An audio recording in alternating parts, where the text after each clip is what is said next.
عنه يصح البيع بإيجاب من البائع ولو هزلا وهو ما دل على التمليك دلالة ظاهرة كبعتك ذا بكذا أهو لك بكذا وملكتك أو وهبتك ذا بكذا وكذا جعلته لك بكذا إن نوى به البيع وقبول من المشتري ولو هزلا وهو ما دل على التملك كذلك كاشتريت هذا بكذا وقبلت أو رضيت أو أخذت أو تملكت هذا بكذا وذلك لتتم الصيغة الدال على اشتراطها قوله صلى الله عليه وسلم إنما البيع عن تراض ورضا خفي فاعتبر ما يدل عليه من اللفظ فلا ينعقد بالمعاطاة لكن اختير الانعقاد بكل ما يتعارف البيع بها فيه كالخبز واللحم دون نحو الدواب والأراضي فعلى الأول المقبوض بها كالمقبوض بالبيع الفاسد أي في أحكام الدنيا أما في الآخرة فلا مطالبة بها ويجري خلافها في سائر العقود وصورتها أن يتفق على ثمن ومثمن وإن لم يوجد لفظ من واحد ولو قال متوسط للبائع بعت فقال نعم أو إي وقال للمشتري اشتريت فقال اشتريت فقال نعم صح ويصح أيضا بنعم منهما لجواب قول المشتري بعت والبائع اشتريت ولو قرن بالإيجاب أو القبول حرف استقبال كأبيعك لم يصح قال شيخنا ويظهر أنه يغتفر من العام نحو فتح تاء المتكلم وشرط صحة الإيجاب والقبول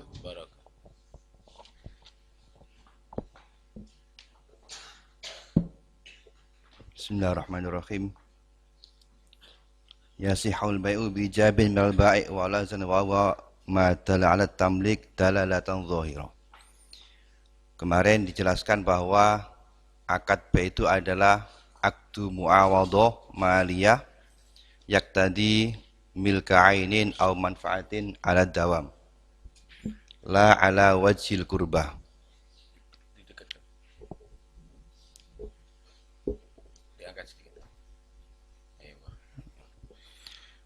Jadi akad jual beli itu adalah akad. Akad itu adalah kesepakatan yang dibangun atas kesepahaman. Maka kesepahaman itu kemudian dituangkan di dalam syarat. Jadi setiap ada akad itu pasti ada syarat.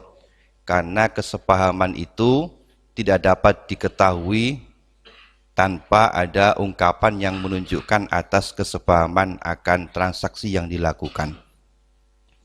Jadi semua akad, baik akad jual beli, akad ijarah, dan akad-akad yang lain, bahkan akad nikah, itu pasti ada syarat.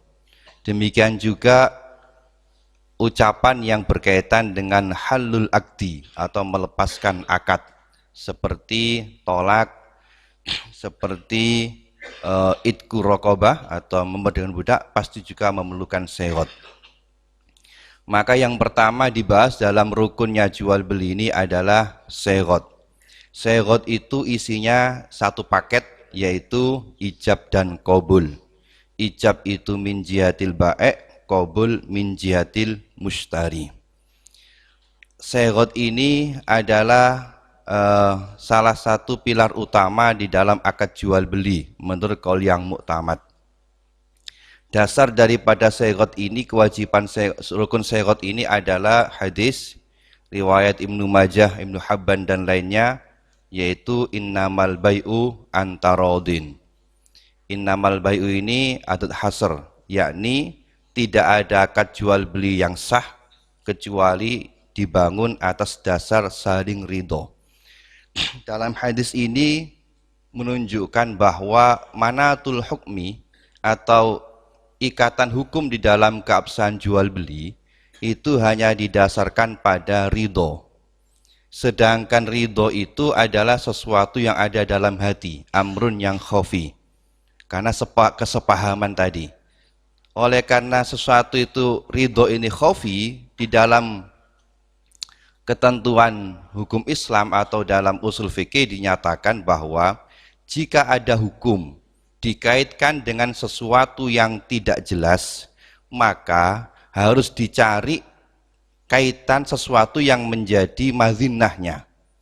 Misalnya seperti di dalam masalah diperbolehkannya untuk tarakhus fis safar, bolehnya untuk mengambil kemuran dalam perjalanan, misalnya tidak puasa atau jamak qashar salat, itu sebenarnya didasarkan pada masyaqqah, karena mempertimbangkan pada kesulitan musafir ketika dalam perjalanan.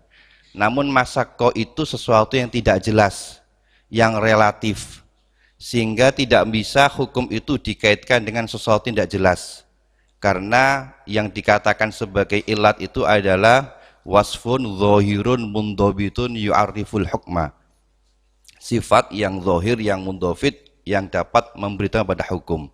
Maka sesuatu yang tidak mundhabit dan tidak zahir tidak bisa menjadi kaitan hukum. Oleh karena diambil madhinnahnya. Madhinnatul masyaqqah adalah safar yang tawil. Demikian juga madhinnatul ridho adalah segot. Karena segot adalah korenah yang menunjukkan adanya ridho. Maka hadis ini menunjukkan bahwa akad jual beli dan akad-akad yang lain itu bisa sah kalau memang ada madhinnatur ridho. Madhinnatur ridho di sini adalah segot. Maka tidak benar kalau ada anggapan bahwa di dalam transaksi muamalah, jual beli dan lainnya, yang penting adalah ridho. Kalau sudah sah ridho maka berarti boleh semuanya. Justru hadis ini menunjukkan yang sebaliknya. Jadi kalau yang penting ridho, ya sudah bubar, sudah bab muamalah tutup sudah. Karena tidak ada aturan-aturan yang berlaku dalam muamalah kalau semua didasarkan pada ridho. Nah, di sini maka anggapan yang menyatakan bahwa dalam muamalah penting pokok ridho selesai sudah, itu tidak benar. Berdasarkan hadis ini malah sebaliknya, justru harus ada sesuatu yang menunjukkan pada ridho itu, yaitu madhinatur ridho. Madhinatur ridho, para ulama kemudian mengambil yang paling kuat di dalam menunjukkan madhinatur ridho itu adalah segot. Karena segot itu adalah ungkapan, adalah lafat. Madlulnya lafat itu lebih kuat daripada yang lainnya. Tetapi sebagian ulama yang lain menyatakan sesuatu yang menjadi madhinatur ridho itu belum tentu hanya segot. Bisa jadi sesuatu lain yang dapat menunjukkan pada ridho. Maka berlakulah khilaf mu'ato yang akan kita bahas nanti di belakang ini. Jadi dasar daripada ridho ini, segot itu adalah hadis innamal bai'u antarodin.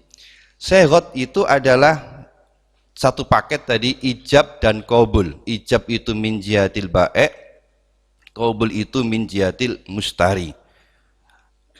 Innama yasihu bil ijabi wa bi qabuli aw istijabi, atau istijab sama. Nah, segot, ijab dan qabul ini pertama ada dua macam. Ada yang dikatakan soreh, ada yang dikatakan kinayah. Karena segot tadi adalah sesuatu ungkapan lafat yang menunjukkan kepada apa yang dikehendaki pada kandungan makna lafat itu. Pada dasarnya segot itu harus lafat, tidak boleh lainnya. Tetapi kemudian sesuatu yang menempati lafat juga bisa menjadi segot, seperti tulisan, seperti isyarah dan lainnya. Hanya saja kalau isyarah itu dari orang yang akhros, maka menjadi sama dengan lafat. Tapi kalau isyarah dari orang yang natik, maka sama dengan tulisan, menjadi kinayah. Karena tadi sesuatu yang paling dapat menunjukkan kepada ridho adalah lafat, karena lafat adalah sesuatu yang paling kuat dalam menunjukkan madlulnya. Nah, lafat itu ada dua macam. Terkadang lafat itu di dalam menunjukkan maknanya ada kalanya dalalatan zahirah, zahir, sekira tidak mungkin dialihkan pada makna yang lain, atau dalam istilah usul fikih namanya dalalatun nas, sekira la yahtamil ghairahu. Misalnya seperti lafaz zaidun menunjukkan kepada syakhsun al-musamma bi zaidin, tidak mungkin lainnya. Ada kalanya lafaz itu di dalam menunjukkan maknanya itu disebut dengan dalalah zahir. Mungkin untuk makna A, mungkin untuk makna B. Sekira yahtamil ghairahu. Misalnya seperti lafaz dalam usul fikih namanya dalalah zahir. Seperti lafaz asadun itu bisa menunjukkan makna hayawan, bisa menunjukkan makna rajul syuja. Nah, di dalam ungkapan syarat juga begitu. Terkadang ada yahtamil ghairahu, ada kalanya yahtamil ghairahu. Maka syarat yang sekiranya tidak mungkin dialihkan pada makna yang lain disebut dengan lafaz syarat yang sharih, yang jelas. Yang kedua, jika memungkinkan untuk diartikan makna yang lain, maka disebut dengan syarat yang kinayah. Syarat sharih dan kinayah ini pertama, syaratnya itu berbeda. Yang paling kuat adalah sharih. Karena syarat sharih ini ungkapan yang tidak mungkin dialihkan pada makna yang lain, maka syaratnya hanya satu. Syaratnya satu, yaitu qasdul lafzi.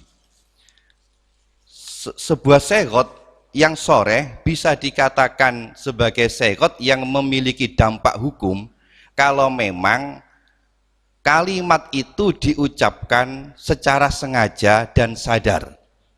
Disebut dengan qasdul lafzi. Maka kalau kalimat itu tidak diucapkan secara sengaja dan sadar, meskipun kalimat itu sharih maka tidak jadi. Contohnya seperti umpamanya ada orang ngelindur, menggigau.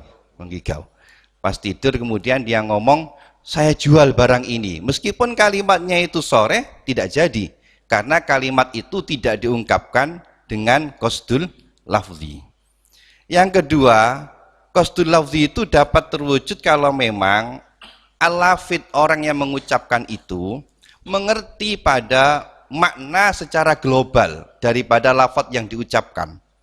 Kalau dia tidak mengerti makna yang diucapkan itu secara global, maka tidak dianggap qasdul lafzi. Misalnya seperti ada orang misalnya biasanya kalau dalam akad nikah itu menggunakan bahasa Arab. Misalnya ada orang tidak ngerti bahasa Arab, tidak pernah ngaji, kepingin dalam akad nikah menggunakan bahasa Arab. Lalu belajar dia, qabiltu nikaha dan sebagainya. Saya tanya, kamu tahu makna qabiltu nikaha? Apa qabiltu itu maknanya? Tidak tahu. Tapi saya ngerti ini maksudnya untuk qabul nikah, cukup sudah. Itu namanya tahu secara umum. Berbeda kalau tidak mengerti sama sekali kalimat ini maudhu'nya untuk apa, maka meskipun lafadznya sharih tidak jadi. Misalnya ada orang diajari ngomong, ucapkan kalimat ini, misalnya kalimat bahasa Jepang apa, misalnya hongsuise misalnya. Kemudian ucapkan itu pada istri kamu. Diucapkan pastinya, dia tidak ngerti apa maksudnya ini. Padahal dalam terjemahannya mestinya kalimat itu bermakna tolak, maka tidak jadi. Karena dia tidak tahu pada maudhu'nya.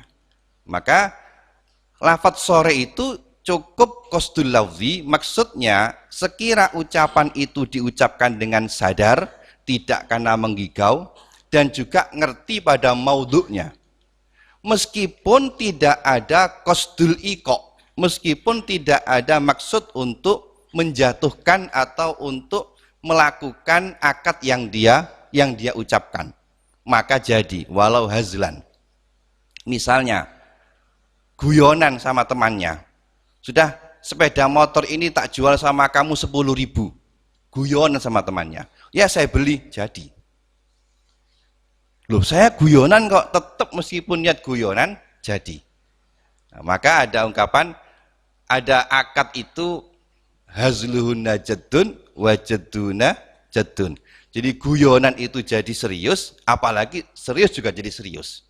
Oleh karenanya Di sini ulama menyatakan hati-hati kalau mengucapkan kalimat tolak kepada istrinya. Karena meskipun tidak diniati tolak, kalau kalimatnya itu soreh, maka kalimat itu akan ada dampak hukumnya. Misalnya sama istri, guyonan sama istrinya, "Dik, kamu saya tolak," jadi. Loh, saya guyonan kok tetap jadi. Atau emosi marah, ketika marah kemudian mengucapkan kalimat tolak, lafadznya lafadz yang soreh, meskipun tidak ada qasdul iqa, karena kalimatnya itu soreh, maka akan berdampak hukum. Yang kedua kinayah. Kinayah tadi segot yang lafadz yang diucapkan itu memiliki makna yang berbeda, bisa bermakna A, bisa bermakna B. Maka jika demikian disebut dengan kinayah. Di dalam segot kinayah ini berlaku pada semua akad, tidak hanya jual beli. Pada semua akad dan bahkan pada halul akdi. Kalau kinayah syaratnya ada dua. Yang pertama syaratnya adalah qasdul lafzi. Sama seperti dalam soreh tadi. Yakni sekira kalimat itu diucapkan dengan sengaja, dengan sadar, dan kemudian tahu maudhu'nya. Yang kedua, syaratnya harus qasdul iqa, harus ada niat. Karena kalimat kinayah itu berbeda dengan soreh. Kalau kinayah itu kan yahtamil ghairahu, bisa untuk mana A, bisa untuk mana B. Misalnya seperti dalam jual beli, kalau ungkapan bahasa Indonesia misalnya, dah ambil, tak ambil. Misalnya ada orang menjual sepeda motor, dikasih harga sepeda 5 juta. Dah, itu tak ambil saya sudah. Nah, kalimat itu adalah kalimat kinayah. Karena tak ambil saya, itu bisa bermaksud saya beli, bisa bermaksud diambil secara khisi, yang diambil begitu. Maka kalimat ini bisa menjadi akad jual beli kalau disertai qasdul lafzi, dan yang kedua qasdul iqa atau niat. Jika tidak ada niat qasdul iqa, tidak ada niat untuk melakukan akad jual beli, maka tidak sah, tidak jadi segodnya ini. Nah, di samping itu kalimat itu menjadi kinayah. Kalimat itu bisa menjadi kinayah kalau kalimat itu memang dimungkinkan untuk dikehendaki makna yang dimaksudkan oleh mutakallim atau oleh orang yang melafadzkan itu. Nah, hal ini sangat dipengaruhi oleh korena yang mengitarinya. Kalau dalam istilah ushul fikih tadi kan, kinayah itu ibaratnya adalah dalalah zahir. Zahir itu yahtamil ghairah wa yahtamil ghairah.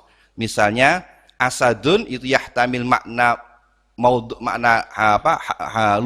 hakikinya, matul lughawinya yaitu hayawan, bisa bermakna majaz mursal yaitu rajulun sujaun. Nah, di dalam bahasa itu sesuatu makna itu bisa dialihkan pada makna selain makna watul lughawinya kalau memang ada alaqah, ada hubungan, dan ada korena yang mengalihkan dari makna yang sebenarnya. Nah, demikian juga di sini kalimat kinayah itu bisa dikatakan sebagai segot kinayah kalau memang antara niatul iqa atau qasdul iqa dengan lafadz tadi ada alaqah. Alaqahnya bisa berupa kinayah. Misalnya kayak tadi, sepeda motor ini sudah terpampang, jual harga 5 juta. Dia ngomong tak ambil. Maka kalimat itu jika dikehendaki, maksud saya beli, maka dibenarkan. Tetapi kalau tidak ada korena sama sekali, atau dalam tolak misalnya, ketika bertengkar kemudian suami mengatakan, diusir, keluar kamu, pulang kamu sana. Ditanyakan, maksud kamu apa? Maksud saya itu adalah tolak, maka jadi.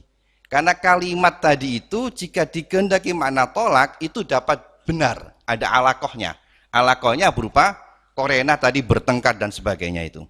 Tetapi kalau tidak ada alaqah, maka tidak bisa. Karena bahasa itu tidak mungkin dialihkan dari makna sebenarnya kecuali kalau ada alaqah. Misalnya, dalam tolak misalnya, suami istri ini dalam keadaan normal biasa, makan bareng, ngobrol enak.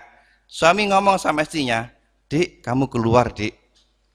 Dik, kamu keluar, Dik." "Mas, maksud kamu apa?" "Maksud saya kamu saya tolak." Maka kalimat itu mulgho. Kenapa kalimat tadi sama kalimatnya keluar kamu, tapi beda situasinya. Maka kalimat mulgho, kenapa? Karena tidak bisa dijadikan sebagai kinayah sebab tidak ada alaqah. Nah, dalam jual beli mungkin bisa begitu. Ini saya ambil, padahal tidak ada latar belakang yang mengarah adanya transaksi jual beli. Maka meskipun itu diniati ada qasdul iqa, tetap tidak jadi karena wad'ul lafzinya itu tidak tepat, tidak pada tepatnya. Jadi kinayah itu pertama-tama adalah sekira lafadz itu memang dimungkinkan untuk diarahkan kepada makna niatul iqa tadi itu. Nah, baru setelah itu disertai dengan qasdul lafzi dan qasdul iqa.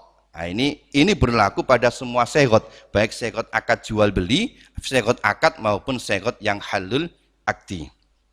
Maka dikatakan di sini wal hazlan. Oleh karenanya kalau kita mengucapkan kalimat yang sore itu harus hati-hati. Dalam keadaan sadar pasti dampak hukumnya jadi. Kabi tukar seperti yang sore seperti mungkin yang banyak terjadi itu ya, berjalan sama istri, udah ya kita berpisah di sini ya. Kita berpisah ada di sini. Ini dalam bahasa Arab juga begitu kadang-kadang.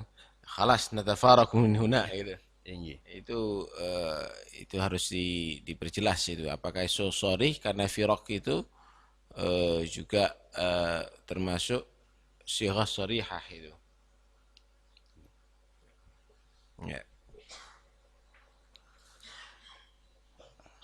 Kemudian wa qabulin dan juga qabul. Tadi satu paket ijab sama qabul dari mustari walau hazlan meskipun dia itu tidak maksud untuk qasdul iqa. Yang penting ada qasdul lafzi karena lafaz sore. Wa huwa madalla ala tamalluk. Qabul itu yang menunjukkan makna tamalluk karena memang akad jual beli kan kemarin muawadhah. Muawadhah itu hakikatnya ada at-tamlik wa tamalluk min jihatil bai' dan min jihatil mustari. Kastara itu seperti lafaz istara itu hadza bikadza wa qabiltu au raditu au akhadtu au atamallaktu hadza bikadza dan sebagainya. Itu apa itu? Kinayah. Ingkang qabil itu sore. Lain-lainnya? Sore. Dari akhadtu Nggih. Nggih. Au tamallaktu sore. Kemudian ambil berarti itu akhadtu itu. iya, nggih.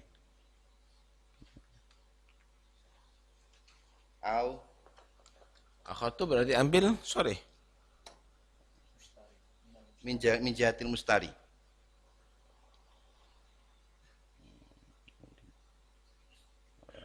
Aku boleh. Kastara itu hadza wa qabiltu hadza bikadza.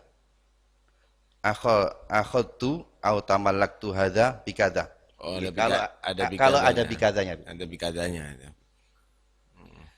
Wadzalika yang demikian itu litati masirat karena agar sirat menjadi sempurna berdasarkan hadis innamal bai'u antarodin. Wa ridho sedangkan ridho itu adalah amrnya khafi. Karena khafi maka tadi tidak bisa dijadikan sebagai manatul hukmi, maka diambil madzinahnya adalah ridho. Tetapi madzinahnya adalah sirat. Tetapi sebagian ulama mengatakan madzinatul ridho itu pada prakteknya, pada kenyataannya kan tidak hanya sirat. Bisa juga madzinatul ridho itu disebabkan karena korena yang lainnya. Menurut pendapat yang muktamad tidak dianggap. Karena yang paling kuat di dalam menunjukkan makna itu adalah lafadz. Tetapi ba'dul ulama yang lain mengatakan sesuatu yang dapat menunjukkan korena ridho itu bisa diambil sebagai madzinah di dalam ridho tadi. Nah, di sini kemudian berlaku khilaful mu'athah. Maka kata para ulama, meskipun tidak menggunakan sighah di dalam menunjukkan ridho itu, misalnya seperti korena, orang menganggap jual beli, atau korenanya misalnya sesuatu yang diperjualbelikan itu adalah sesuatu yang remeh atau lainnya, maka bisa dikatakan sebagai sighah yang mengarah kepada jual beli. Misalnya jual beli kerupuk misalnya.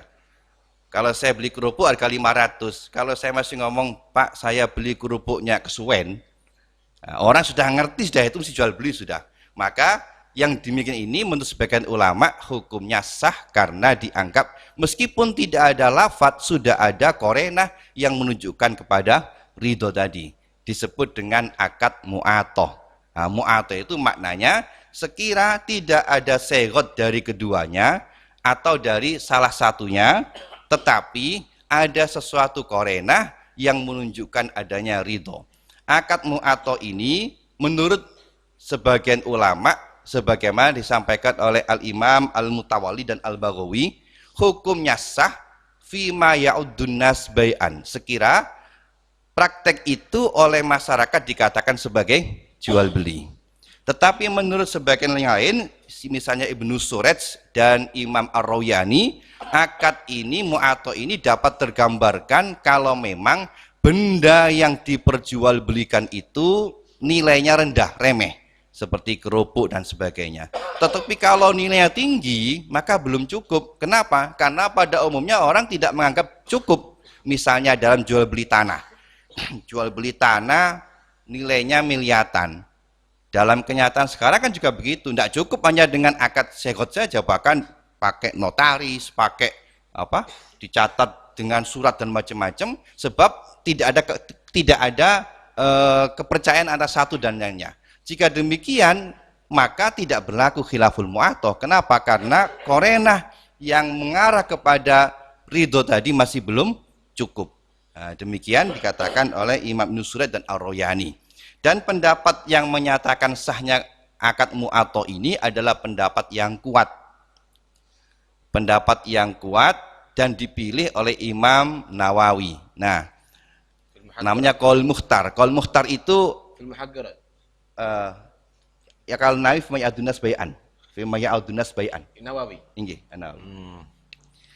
Nah, qaul mukhtar itu maksudnya adalah qaul yang dipilih oleh sebagian kecil ulama menyalahi pendapat mayoritas.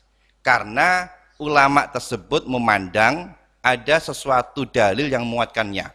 Mukhtar itu ada dua macam, ada mukhtar min haitsul dalil, ada mukhtar min haitsul qiyas. Nah, secara umum, qaul mukhtar itu adalah do'if secara umum. Meskipun Mukhtarun Nawawi itu do'if. Karena menyalahi pendapat sebagian ulama. Kecuali Mukhtarun Nawawi fi Raudhah. Kecuali qaul yang dipilih oleh Imam Nawawi dalam kitab Raudhah selain satu masalah. Yaitu masalah adamu karohati isti'malil ma'il musammas. Nah, kalau masalah selain masalah itu, Mukhtarun Nawawi fi Raudhah itu bimaknal asoh. Demikian kata para ulama. Kalau Mukhtar Nawawi fil Minhaj, fil Majmu' itu doif. Tapi kalau fi Raudhah bimaknal asoh kecuali satu, yaitu ikhtiyarun Nawawi fi Raudhah berkaitan dengan hukum tidak makruhnya menggunakan mak musammas. Maka meskipun dipilih di Raudhah itu doif. Itu kata para ulama. Sedangkan Mukhtar Nawawi yang lainnya itu hukumnya doif. Nah, dalam hal ini, menurut dalam keterangan dalam kitab Al-Mahalli, ikhtiyar Nawawi bisihatil mu'atoh itu ikhtarau fi Raudhah wa ghairihi. Kalau ini termasuk ikhtiyarau fi Raudhah, berarti ini bermakna rojeh. Bermakna rojeh, sehingga menjadi mu'tamad indan Nawawi. Menyalahi yang lainnya. Nah, dengan demikian, kalau mengikuti informasi daripada Imam dalam Mahali tadi, karena ini dipilih dalam kitab Raudhah, berarti bimakna ar-rajih. Maka, dan memang itu yang berlaku sekarang ini. Kalau sekarang ini semua pakai segot kan susah. Dan hampir pada umumnya jual beli yang tidak begitu besar nilainya itu tidak ada menggunakan segot. Hanya saja para ulama menekankan yang dimaksud dengan mu'atoh itu tadi adalah praktek jual beli yang hanya mengesampingkan rukun segot saja. Adapun lainnya terpenuhi. Jika lain tidak terpenuhi maka bukan mu'atoh namanya. Seperti yang saya kemarin dalam masalah kalau kita ke bandara misalnya memasukkan koin kemudian keluar minuman, maka tidak bisa katakan oh ini bek mu'atoh kan ada segotnya. Nah, di sini yang tidak ini unsur bukan hanya segot tapi tidak ada akidnya. Yang beli saya, yang jual siapa? Kan tidak ada. Maka tidak bisa dikatakan sebagai be yang mu'atoh. Karena be mu'atoh itu unsur lain terpenuhi, hanya mengabaikan segot karena sudah dicukupkan dengan korinah yang mengarah kepada ridho tadi itu, menggantikan posisi segot. Demikian juga kata para ulama di dalam be mu'atoh ini juga harus didasarkan kepada mengetahui pada samannya. Jadi tidak mengatakan segot itu karena sudah ada kesepahaman di antara keduanya. Jadi akad itu kan dibangun pada kesepahaman. Kalau tidak ada kesepahaman, maka tidak bisa dikatakan mu'atoh. Misalnya pihak penjual, pembeli tidak tahu berapa samannya, maka tidak bisa dikatakan sebagai mu'atoh. Atau contoh lain seperti misalnya kalau kita ke warung. Saya masuk ke warung misalnya, saya pesan rawon, kemudian kopi. Baru makan semua di total berapa habisnya, Bu? Maka praktek seperti ini tidak bisa dikatakan sebagai praktek be mu'atoh. Karena yang pertama, bisa jadi yang pertama saya tidak tahu berapa harganya. Yang kedua, atau kalau ada tarif harga, ketika saya marung itu yang saya inginkan barangnya kan masih kopinya masih mau dibuatkan. Kemudian rawonnya masih mau dibikinkan. Maka praktek ini agak jauh kalau dikatakan sebagai jual beli, meskipun dikatakan jual beli mu'atoh. Sebagian ulama mengatakan ini bukan be mu'atoh, tetapi dikatakan sebagai dhamanul mutlafat. Maksudnya, saya ketika datang ke warung itu minta dibuatkan kopi, minta dibuatkan rawon, itu dengan maksud saya makan untuk saya ganti. Dan pemilik warung tahu ini nanti akan dimakan dan akan diganti. Maka bukan jual beli, kesepahaman di sini bukan kesepahaman jual beli, tapi kesepahaman dhamanul mutlafat. Begitu saya makan, maka saya wajib ganti sesuai dengan ganti yang ditetapkan. Nah, di sini kemudian masalahnya berapa ganti itu? Ganti itu mestinya sesuai dengan misilnya, harga normalnya. Maka kalau misalnya pihak pemilik warung itu menetapkan harga di atas misil, yang marung bisa protes. Ini tidak sewa rawon harganya kok misalnya 50.000. Lainnya boleh protes. Kenapa? Karena ukuran standar itu adalah misil. Nah, di sini menegaskan berarti pemilik warung pun juga dalam menetapkan harga harus yang wajar. Kadang-kadang kalau ada acara apa itu kadang kita kan dimanfaatkan. Jadi misalnya kopi yang harganya 5.000 karena ada dinaikkan menjadi 25.000 misalnya. Tidak benar. Karena ini bukan jual beli tapi dhamanul mutlafat. Sebagaimana dikatakan oleh para ulama begitu. Kemudian khilaf mu'atoh ini menurut pendapat yang pertama tadi hukumnya tidak sah. Karena tidak sah berarti dampak hukum dari jual beli tidak berlaku. Karena tidak berlaku berarti tidak terjadi proses tamlik wa tamalluk. Baik tidak beralih kepada mustari, saman tidak beralih kepada baik. Oleh karenanya yang diterima itu al-makbud bi'aqdin fasid kal-ghasib, kal-maghsub. Sesuatu yang diterima dengan akad yang fasid statusnya sama dengan maghsub. Sama dengan maghsub maksudnya harus dikembalikan. Kalau rusak diganti dengan nilainya atau misilnya kalau rusak.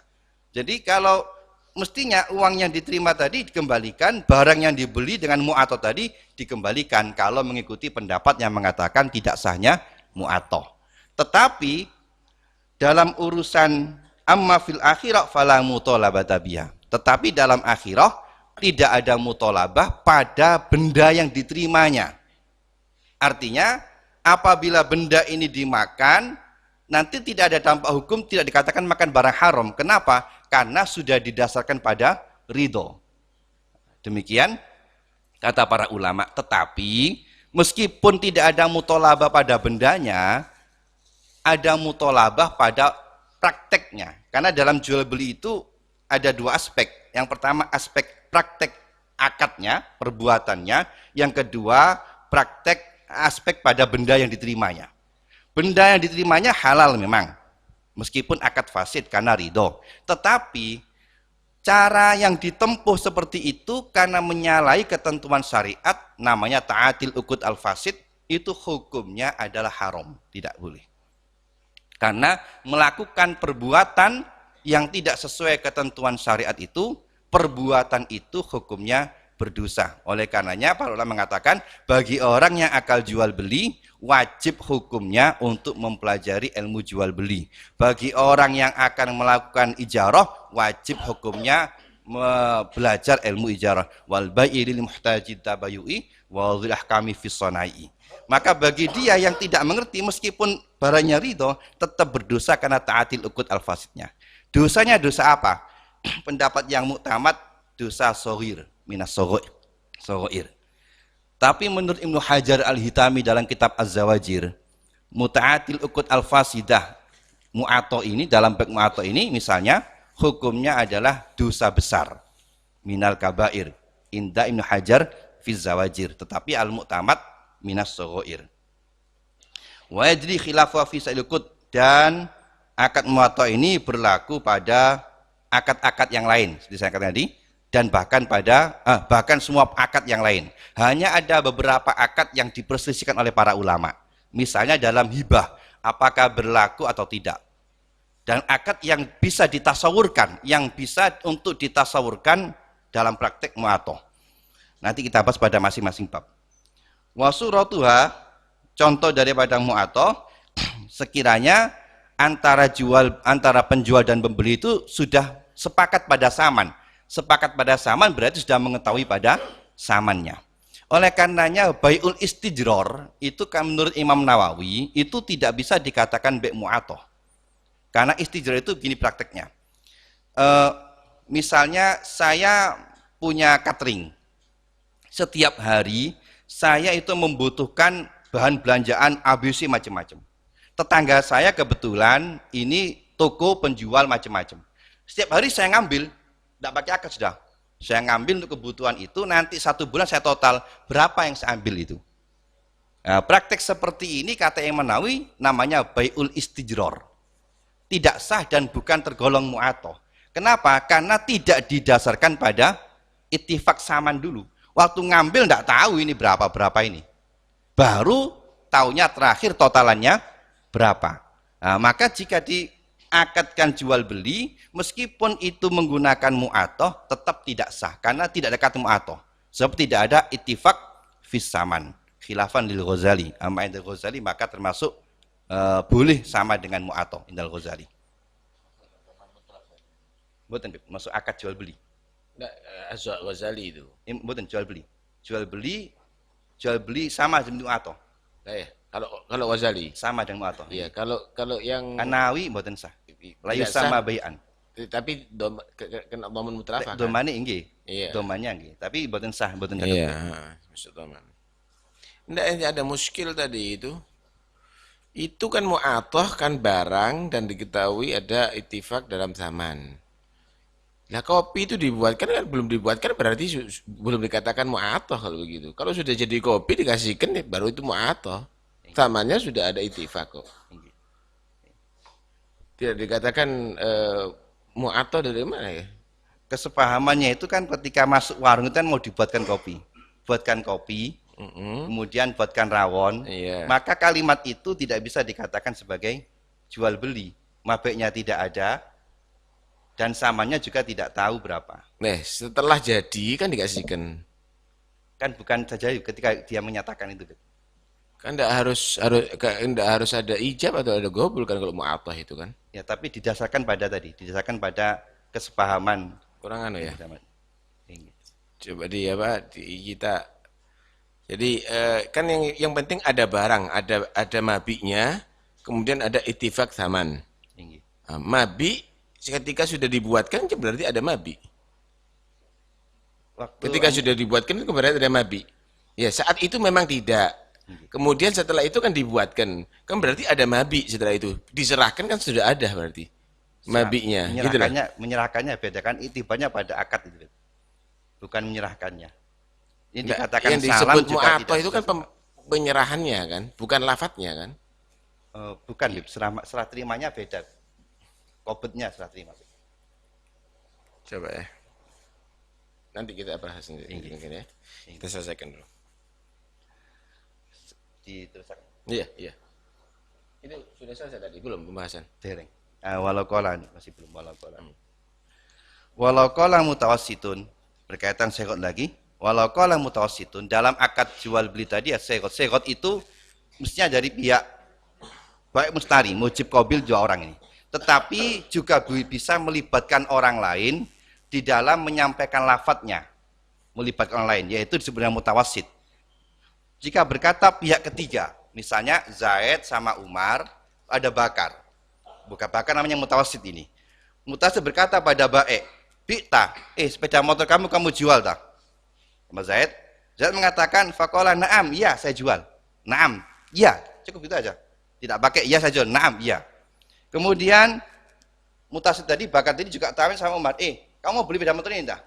Oh iya, maka sudah dikatakan sebagai ijab dan qabul dari kalimat na'am tadi. Karena ada mutawassit yang mengatakan pertanyaan istaraita dan bi'ta tadi itu. Dan juga menurut Ibnu Hajar Al-Hitami bisa dengan maaf tadi yang pertama tadi ya istaraitu ya saya beli. Kemudian kata Ibnu Hajar Al-Hitami wasi'ata binamin huma, dan juga kata Ibnu Hajar Al-Hitami juga boleh dengan dari jawaban 6 dari duanya. Kamu jual tak? Iya. Kamu beli tak? Iya. Sudah cukup ini. Indah Ibnu Hajar Al-Hitami. Tapi kalau menurut Imam Romli tidak cukup. Karena hanya na'am-na'am saja. Kata menurut Imam Romli. Ketat ya. Hanya saja ini harus melibatkan mutawassit. Kalau tidak melibatkan mutawassit maka tidak boleh. Misalnya diserahkan kepada mujib atau qabilnya. Dah, ijab qabulnya saya pas sama sampean sudah. Yang mengqabul itu, yang mengijab itu baik, yang mengqabul juga baik, maka tidak sah. Karena ada kaidah ittihadul mujib wal qabil. Mujib qabil itu harus melibatkan dua orang, tidak mungkin hanya seorang, kecuali dalam satu masalah, yaitu jual beli dari orang tua kepada anaknya. Jadi kalau tawlit torofen, jadi kalau bapak misalnya punya barang milik anaknya, mau dijual dan dia beli sendiri, maka yang mengijab adalah bapak, yang mengqabul juga bapak. Anaknya punya sepeda misalnya, bapak anaknya masih belum balik. Ini berarti kan wilayahnya ada pada bapak.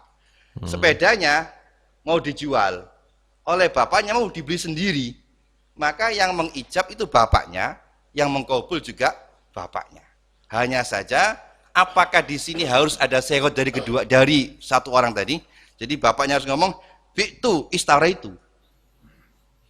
Ada khilaf, ada yang mengatakan iya, ada yang mengatakan tidak cukup, sudah cukup dengan perbuatannya. Nah, tapi di sini diperbolehkannya ijab dan qabul dari satu orang itu hanya dalam masalah tawalid torofen, dalam masalah orang tua atau wali dalam menjual atau membeli barangnya maulinya, orang yang ada dalam wilayahnya. Selain itu tidak boleh. Nah, jadi kalau ada orang mewakilkan, sudah ijab qabulnya saya pasang sama sampean, sudah kamu yang menjual dan membeli sampean jadi satu, maka tidak sah karena tawalid torofen. Dan apabila kalimat ijab qabul itu menggunakan fi'il mudhari', maka pendapat yang muktamad tidak sah karena fi'il mudhari' kan zamannya mustakbal. Nah, ini dalam bahasa Arab ya. Kalau bahasa Indonesia itu tidak ada fi'il mudhari' itu di dalam bahasa Arab ini. Akan ya. Kalau akan ada. Akan saya beli, akan saya jual. Oleh karenanya kalau misalnya kita mau beli barang di toko, itu ada kan harganya kalau kredit sekian, kalau kontan sekian. Itu kalau kita ngomong saya mau beli, berarti belum beli. Nah, tapi kalau saya beli yang kontan ya berarti ya itu sudah tidak berlaku dua harga. Apa enggak termasuk kinayah mau itu? Mau itu manil iradah juga bisa kan? Mau itu ada al-azm. Akan beli. Akan ya, akan. Kalau saya kena Allah. Kalau akan ya. Cukup. Ya, barangkali ada yang dibahas. Cuma yang anak muskil yang itu tadi, Gus. Jadi mu'athah itu kan berarti tidak perlu lafadz. Tapi ada penyerahan barang. Barang itu kan dibahas kan tidak ada mabi kan gitu kan. harus ada mabiknya, kemudian harus ada zamannya. Sekarang Anda menyatakan buatkan kopi. Kemudian setelah dibuatkan kopi, dikasihkan. Kopi tadi itu kan berarti mabiknya berarti sudah ada saat Itu itu. bukan akad. Lah kan mu'atohnya kan, yang kita bahas kan bukan Mu'atoh mu'atohnya. bukan serah terima. Mu'atoh itu akad. Nah itu. Mu'atoh itu akad. Sekarang Anda punya sarung, nih, sarung, saya serahkan kamu, misalnya. Kemudian inti bayar zaman kepada anak mu'atoh kan itu, kan mu'atoh kan itu. Lah sekarang kopi, kita buatkan kopi, nih kopinya kamu, kan berarti sudah akad itu kan? Akadnya bukan menyerahkannya itu. Menyerahkan kan bukan akad. Muskil deh. Zamannya sudah diketahui, ya ketahuan, sudah ada ittifaq, ada menunya lah, ada di situ. Seperti di warung-warung sekarang itu kan begitu kan? Ini agak muskil ini. Karena akad itu bukan serah terimanya. Serah terima itu qobd dan ibatnya. Akad itu kesepahaman ketika dia punya kesepahaman untuk saling muawadhah. Itu namanya akad. Hanya kesepahaman itu tidak disampaikan menggunakan lafadz. Ya, kesepahaman di sini ketika dia ngomong Pak Kopi, rawon, itu kesepahaman di situ terjadi. Kalau bagi Ana bukan kesepahaman masih itu. Kalau sudah jadi rawonnya dikasihkan itu kesepahaman itu ya. Nah, kalau hanya ngomong itu dikatakan kesepahaman, kurang anu. Sudah jadi rawonnya dikasihkan itu berarti kesepahaman, itu berarti ada ada di situ ya. Coba itu. Ada muskil itu ya, muskil. Mungkin ada pendapat yang lainnya mungkin. Tafadhal.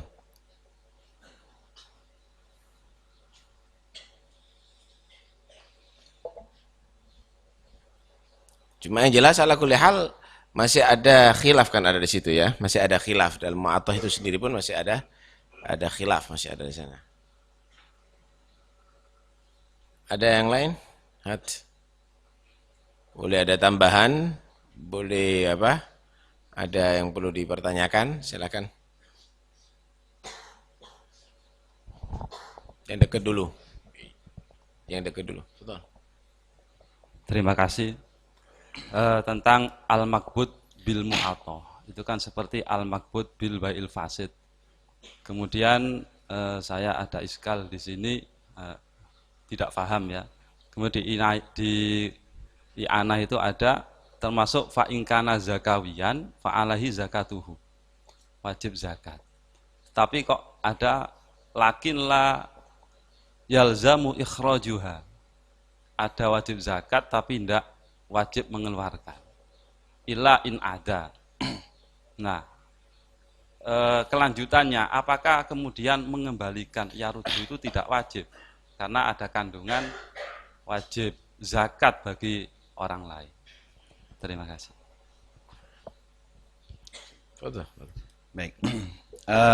Di dalam bab zakat ada ketentuan begini. Benda yang dimiliki itu wajib dizakati oleh pemiliknya, bisyurutiha. Apa milik itu? Milik itu ada perbedaan pendapat dalam 4 mazhab. Kalau menurut mazhab Syafi'i, milik itu sekira seseorang itu dapat mentasarufkan pada benda itu sudah milik namanya. Meskipun dia tidak bisa menggunakannya. Maka tergolong milik yang wajib dizakati adalah barang yang hilang. Milik saya hilang. Ketemu 10 tahun kemudian. Maka saya wajib menzakati. Kemudian barang yang digosok. Barang saya punya emas 1 kilo dicuri. Maka per tahun saya ada hitungan zakatnya. Hanya saja dalam zakat itu ada waktul wujub, ada waktul ada. Nah, waktul wujub itu waktu yang menandai wajibnya, argunya jalan tadi itu. Tapi waktul ada itu waktu yang mewajibkan untuk menunaikannya. Maka dalam barang yang maksub, barang saya punya emas 1 kilo, dicuri oleh Zaid. Dicuri Zaid selama 20 tahun. Maka 1 tahunnya itu ada argonya, argo jalan, namanya wujub itu. Cuman saya tidak wajib mengeluarkan sekarang, belum ketemu barangnya. Kalau 20 kemudian ketemu, maka saya wajib untuk mengeluarkan zakat selama 20 tahun ini. Dengan sistem, dengan hitungannya namanya akumulasi dan amortasi. Akumulasi itu 20 tahun diakumulasikan, tetapi ada penyusutan. Karena misalnya emas 1 kilo itu berarti zakatnya per tahun 2,5%. Tahun pertama 2,5% dari 1 kilo. Tahun kedua 2,5% dari 1 kilo dikurangi 2,5%-nya. Tahun ketiga 2,5% dikurangi dari namanya amortasi penyusutan. Kurang 5%. Terus begitu. Sehingga waktu ada ini. Maka di sini sesuatu yang dijual belikan dengan cara yang tidak sah, sejatinya kan masih menjadi miliknya baik. Tetapi ada di tangan mustari itu kaidin sebagaimana maksub. Maka kalau sampai 1 tahun, ini argonya kan jalan. Jalannya dendanya kepada malik, yaitu baik tadi.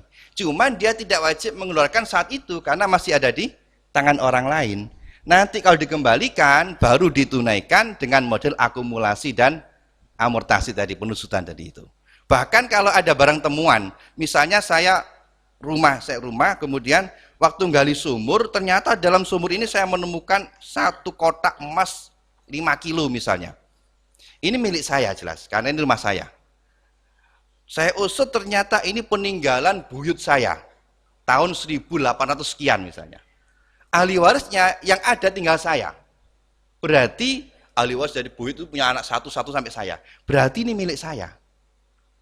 Nah, maka saya wajib mengeluarkan zakatnya mulai dari sejak kapan kira-kira ini ada di tanah tadi itu.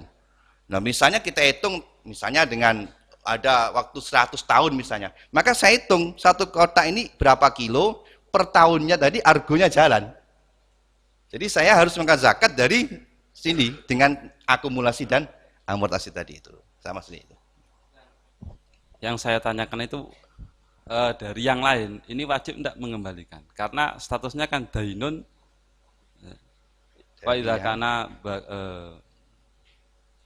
wa in kana talifan fa badalu dainun li sahibi alal akhir. Nah, akhir ini kan berarti punya hutang gitu. Padahal qada udan ya tentu kan matlub fil akhirah seperti itu. Terima kasih. Ilain ada ilahi au tasakhdhu. Wa in kana talifan, ya wa in kana talifan, kemudian statusnya kan terus yang dia kan. Nah, statusnya kan barang ini kan karena masih tetap milik yang awal, maka statusnya adalah dainun alal akhir. Iya. Nah, kemudian karena ini den, apakah ini fahukmu kasair fi zakat ini? Hukumnya sama seperti den dalam zakat. Al-mutamad inda Syafi'i, ad-den juga wajib. Itu tentang zakat. Wajib zakatnya. Iya. Kemudian apakah ini tetap status sebagai den sehingga menjadi tanggungan orang ini sampai di akhirat? Iya, harus kembalikan. Berarti kan matlub fil akhirah. Iya.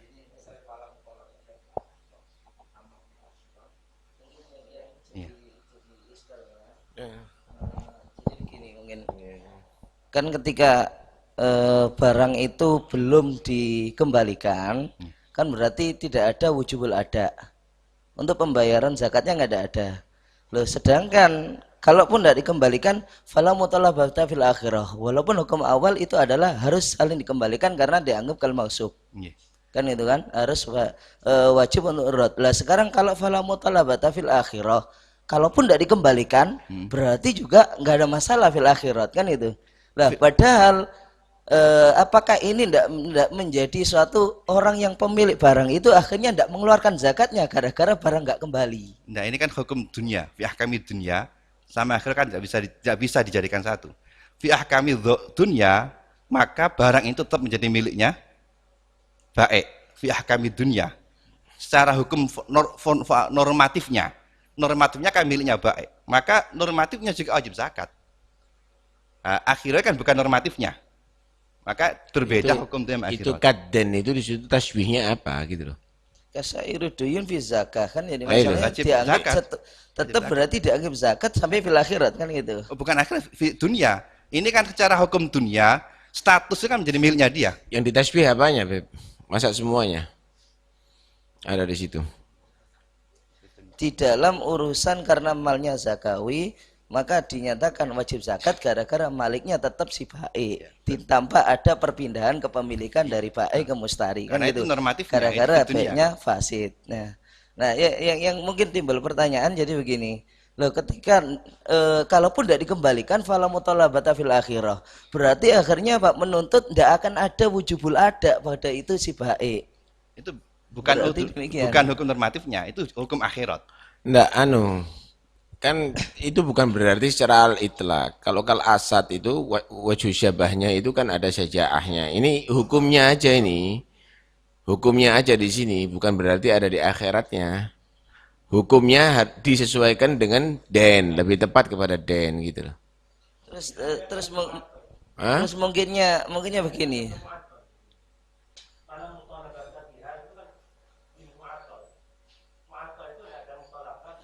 Iya, nisbat pada zatnya. Iya, memang tidak ada karena Permasalahannya tetap wajib hakikatnya kalau dia ridho pada barang itu. Tapi secara hukum normatif di dunia tetap miliknya. Sama seperti begini, kalau saya punya barang saya dicuri oleh Zaid.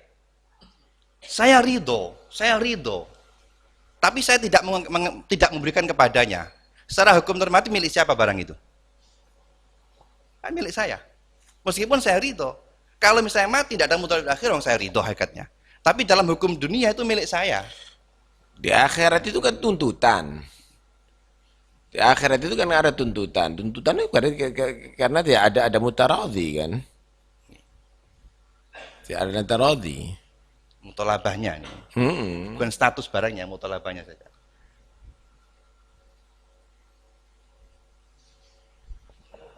Apakah mungkin begini, kalau seandainya tidak dikembalikan karena wajib untuk mengembalikan, apakah berarti dia tidak ada mutolabah gara-gara apa? Menjadikan orang lain tidak mengeluarkan zakatnya? Gara-gara mustari, gara-gara tidak mengembalikan, akhirnya tidak ada zakat. Kalau saya punya barang dicuri oleh Zaid, saya merasa Zahid bukan Zahid ya. saya ikhlas sudah. Mati tidak ada mutolabah fil akhirah mati. Tapi dalam hukum dunia itu tetap milik saya. Iya. Karena milik maka berlaku hukum dunia. Ini kan urusannya dalam mu'ato kan ada sepakat mengenai taman dan musmannya sudah sepakat. Jadi tamannya sudah ada, musmannya juga ada. Berarti itu urusannya al-makbut tadi dibilang kalau urusan dunia itu tidak ada mutolabah. Fil akhirah di dunia ada Mutolabah. seperti agak fasid, tapi fil akhirah tidak ada mutolabah. Tentang transaksinya ini yang dimaksudkan. Iya. Urusan barang kan sudah selesai itu. Dia baiknya sudah menyerahkan barang, kemudian mustarinya juga menyerahkan samannya. Urusannya kan selesai itu. Tidak ada urusan kayak tadi hutang-hutang itu tidak ada. Cuman ini seperti hutang gitu kan. Iya, Masalahnya kan kayak gitu. Jadi tidak ada pertanyaan kayak tadi itu mestinya dalam mu'ato. Kenapa? Karena sudah sepakat ala musman wa musman, saman wa musman. Sudah selesai ini sebenarnya. Jadi hutang lain itu. Kalau zakawi tadi kan sudah ada syaratnya itu. Kalau memang sudah balik atau tayassar akhdhu. Kan gitu tadi. Begitu. Jadi sudah selesai urusannya itu. Tidak ada urusan kayak tadi itu. Ya, saya sih mafhum itu ya. Jadi den di sini bukan berarti segalanya seperti den sampai di akhirat, tapi dalam hukumnya Dunia. seperti den sehingga wajib dizakati, sehingga harus dikembalikan. Tapi yang jelas, kalaupun tidak dikembalikan sudah diridhokan, sama dengan misalnya akdul fasid tapi dikekno diridhokan, selesai. Kan gitu. Iya. Ada yang lain? Nah, untuk penggunaan dalam istijrar tadi itu kalau yang saya ingat di takliknya Yakut itu menggunakan fala yasihu qat'an. Terus tadi ada menyerupakan ada khilaf dalam Imam Ghazali. Itu bagaimana penggunaan istilah qat'annya itu terkadang nggak seperti juga ittifaqon. Paling tidak kan biasanya tanpa ada khilaf kalau dalam mazhab Syafi'iynya sendiri, mungkin di luar mazhab. Cuman ini kok ada dalam mazhab Syafi'iynya sendiri. Itu bagaimana? Baik, dalam istilah dalam istilah lughat fikih itu ada qat'an, ada ittifaqon, ada ijma', itu beda. Kalau qat'an itu adalah klaim dan ittifaqon klaim dari pihak yang mengklaim itu. Jadi dimungkinkan fulan mengatakan qat'an, tapi kenyataan ada lainnya. Dan itu berlaku dalam satu mazhab. Qat'an ittifaqon. Beda kalau ijma. Ijma itu seseorang itu bisa menyatakan ijma setelah dia melakukan penelitian pada semua pendapat-pendapat, baru dia bisa mengklaim ijma. Nah, maka kalau ijma ini semua pendapat di kalangan mujtahidin. Oleh karenanya syaratnya seorang mujtahid itu harus orang yang mengetahui pendapat-pendapat yang berkembang semua mujtahidin dari kurun sahabat sampai seterusnya, agar supaya tidak khurqul ijma. Tetapi juga terkadang ijma ini pun juga ada klaim. Inda fulan ijma, inda lain tidak ijma. Jadi memang itu istilah penggunaannya. Jadi tidak kaget kalau fulan mengatakan ittifaqon, ternyata bahkan kadang-kadang fulan mengatakan ijma pun juga ternyata masih ada yang lainnya. Ijma itu penggunaannya untuk semua madzhab.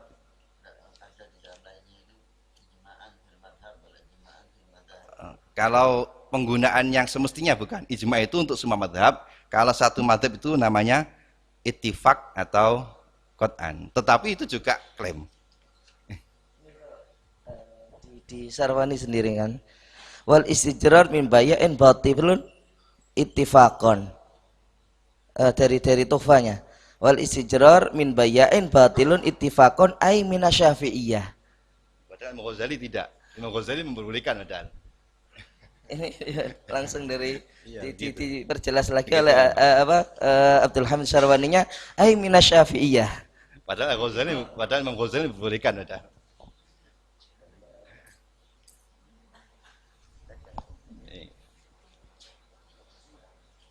Ama di sini wa haitsu qalu wattafaqu anna al-ittifaq li ashabina syafi'iyyah min kulli mughallid lahu. Wa idza dzakara musannif hukman li ghairihi ba'da taqririhi ghairahu dalla ala annahu hakin lahu mubayyin lil khilaf. Wa in hakahu wa lam yugarrirhu ba'du fataratan yugawwihi wa taratan yudha'ifuhu. Wa dhalika wadihun wa taratan la wala fa huwa hina idin irtida. Jadi bukan berarti yang dikatakan ittifaq itu berarti tidak ada khilaf apa bisa berarti itu? Hah? Umumnya biasanya bila khilafin menunjukkan ada tidak khilaf umumnya. Tapi ada yang irtida di sini. Siapa ini?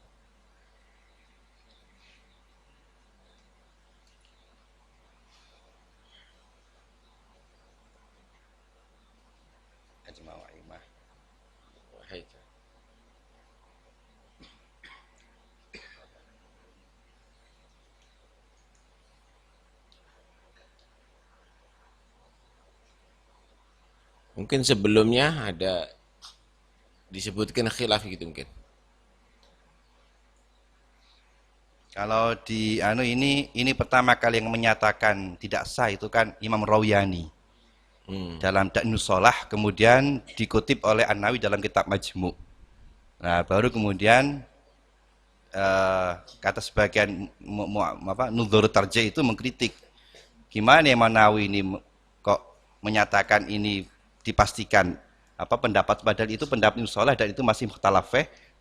Bahkan Imam Ghazali menyatakan sah. Ini juga dikritik oleh Isnawi dan Zarkasi tentang klaim tentang tidak sahnya istijrar yang dinyatakan dalam kitab Majmu' yang dinukil dari Ar-Rayyani dan Ibnu Shalah. Padahal Ghazali itu menyatakan sah.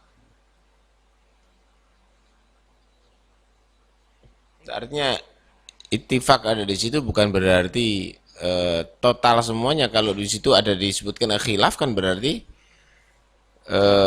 tidak dinyatakan total berarti kan di situ kan? Ya, menurut itu. Iya. Hah? Masih tak wal istijran min bayya'in batilun ittifaqon. Ai illa in qudira thamanu fi kulli marratin ala annal Ghazali sama hafihi binaan ala jawazil mu'atah. Jadi kelihatan kan masih ada qudira thaman. Qudira thaman kalau menurut Syekh Abdul Hamid Sarwani au kana qadruhu ma'luman lil aqidan bi tibaril adah fi bai'i mithlihi fi ma yadhhar. Maya falau qudira min ghairi sighati akdin kana minal mu'ata al mukhtalafu fiha. Istijronnya karena binaan al mu'atah itu Ghazali. Iya, jadi Ghazali, jadi di situ Ya, tapi berarti- sebelumnya dengan ada penyebatan Ya harus tahu zaman berarti. Taman kudiro. Jadi walaupun hanya bitakdir. Tidak ilmu tapi bitakdir. Iya, jadi Ya, masih ada makanya. takdirul Tapi tidak ilmu. takdir zaman. Tidak ada etifak berarti kan. kan artinya masih Minimal bitakdir bisa sama. iktibar bil ada. Sebenarnya iktibar bil ada. Karena menganggap ada mahkamahnya iktibar bil ada itu. Kalau ma'al bisaman tidak apa muskil. Iya. Nanti kan bagus. Jadi berarti hukumnya seperti mu'atah menurut Imam Ghazali tadi itu ya, istijrar. Oh, iya. Cukup ya? Baget ini. Bagaimana hukumnya sekarang ini banyak dealer yang menjual barang dua harga. Kalau cash sekian, kalau kredit sekian. Nanti ada babnya sendiri. Jangan mendahului babnya. Iya.